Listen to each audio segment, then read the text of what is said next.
Remember the days of dial-up?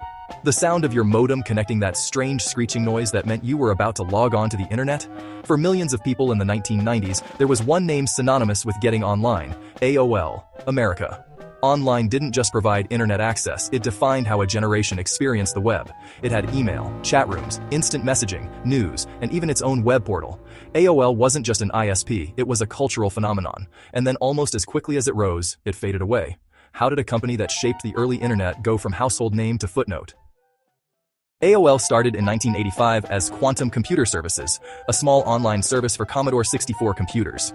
Initially called Q-Link, it allowed users to play games, check email, and communicate. It was small, but the idea was huge, bringing people online in ways they hadn't experienced before.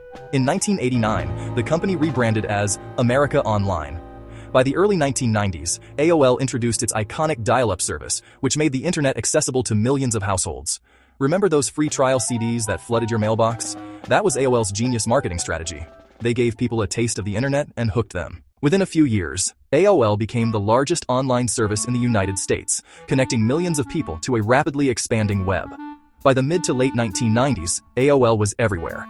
Email accounts were almost a rite of passage. Instant Messenger became the way teens and adults communicated. Chat rooms and forums created online communities. AOL wasn't just a service, it was a culture. You've got mail? AOL CDs were everywhere, free in magazines, pizza boxes, and even cereal boxes. The company went public in 1992 and saw its value skyrocket. By 1999, AOL merged with Time Warner in a $165 billion deal, the largest merger in history at the time. At that moment, AOL was king of the internet. But beneath the surface, problems were growing. Dial-up internet was slow and clunky, and broadband was on the rise. The AOL platform was closed, limiting users' access to the broader web. Executives relied on marketing hype instead of technological innovation.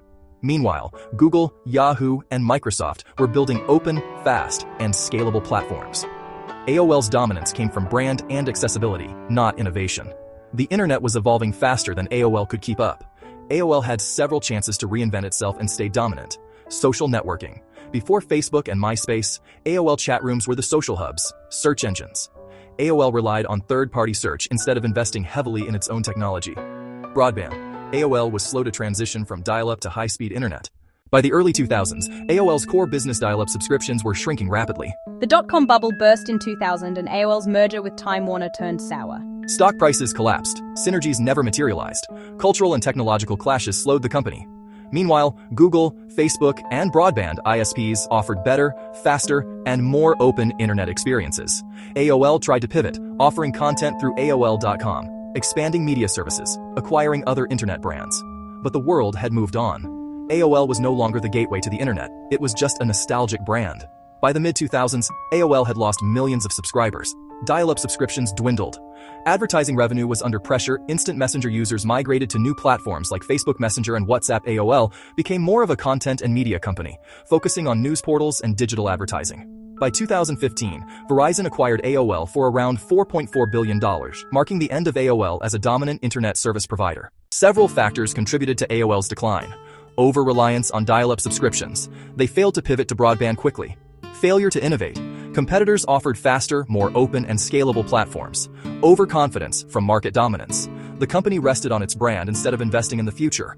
Cultural and corporate missteps. The Time Warner merger distracted from core strategy. Even being a pioneer in online communication wasn't enough. AOL's story is a reminder that early dominance doesn't guarantee long-term success. Innovation must be coupled with adaptation. The internet moves fast, and user habits can change overnight. AOL shaped an era, but it couldn't survive the next one. At its peak, AOL wasn't just a company. It was a gateway to the internet, a social platform, and a cultural icon. You've got mail. Wasn't just a phrase, it was a symbol of an entire generation coming online. But the company that defined early internet culture couldn't adapt fast enough to survive in the modern digital age. AOL's rise and fall shows us that in technology, being first matters, but staying first requires constant innovation and adaptation. From dial-up to broadband, from chat rooms to social networks, AOL left its mark but couldn't keep the crown. And that's the story of AOL, the pioneer that ruled the internet, then vanished.